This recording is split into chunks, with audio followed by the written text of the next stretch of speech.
சேலத்தில் திருமண நிச்சயதார்த்தத்திற்காக காரில் அழைத்துச் செல்லப்பட்ட பெண்ணை காதலனும் அவரது நண்பர்களும் சேர்ந்து கடத்தி சென்ற சம்பவம் பரபரப்பை ஏற்படுத்தியுள்ளது.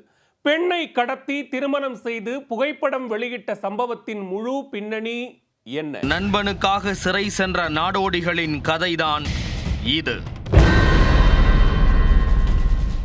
சேலம் மாவட்டம் இளம்பிள்ளை அருகே உள்ள சின்னப்பம்பட்டியைச் சேர்ந்தவர் 23 வயதான அரவிந்த்.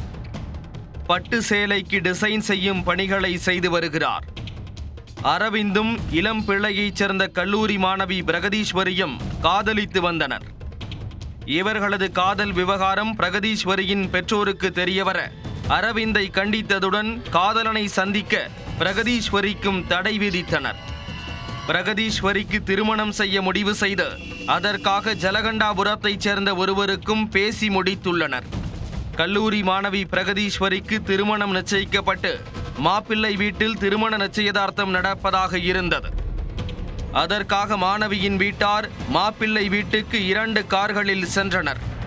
கார் சின்ன பணிக்கனூர் பகுதியில் சென்றபோது அங்கு 4 மோட்டார் சைக்கிள்களில் வந்த இளைஞர்கள் திடீரென வந்து 2 கார்களையும் மறித்தபடி நின்றனர். 4 மோட்டார் சைக்கிள்களில் வந்த 8 பேரில் அரவிந்த் மட்டும் முகமூடி அணியாமல் வர மற்ற 7 பேரும் முகமூடி அணிந்திருந்தனர். அவர்கள் கண்ணிமைக்கும் நேரத்தில் தாங்கள் வைத்திருந்த கம்பு உள்ளிட்ட ஆயுதங்களால் 2 கார்களையும் சரமாரியாக அடித்து நொறுக்கினர். பின்னர் காரிலிருந்த கல்லூரி மாணவி பிரகதீஸ்வரியை அரவிந்த் உள்ளிட்டவர்கள் தூக்கிச் சென்றனர். மாணவியின் தங்கை அவர்களை தடுக்க முயன்ற நிலையில் அவரையும் அந்த கும்பல் தாக்கியது. பின்னர் மாணவியை தூக்கிக் கொண்டு அந்த கும்பல் மின்னல் வேகத்தில் மோட்டார் சைக்கிள்களில் தப்பிச் சென்றது. இந்த சம்பவம் சினிமா பாணியில் கண் இமைக்கும் நேரத்தில் நடந்து முடிந்தது. மாணவியை கடத்தியது தொடர்பாக ஜலகண்டாபுரம் போலீசார் வழக்கு பதிவு செய்து விசாரணை நடத்தினர்.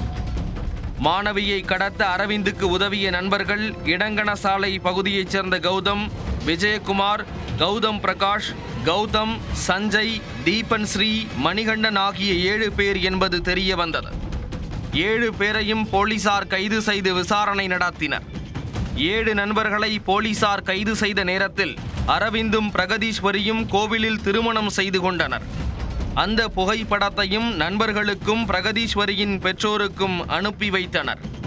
அவர்கள் எந்த கோவிலில் திருமணம் செய்து கொண்டனர், தற்போது அவர்கள் எங்கே தங்கியுள்ளனர் போன்ற எந்த தகவலும் தெரியவில்லை. போலீசார் மிரட்டி கேட்ட பின்னரும் நாடோடிகள் படத்தைப் போல அவர்கள் இருக்கும் இடத்தை கைதாகியுள்ள நண்பர்கள் தெரிவிக்கவில்லை. நண்பனின் காதலுக்காக சிறை சென்ற நண்பர்கள் கதைதான் சேலம் இளம்பிள்ளை பகுதியில் தற்போது பரபரப்பாக பேசப்பட்டு வருகிறது.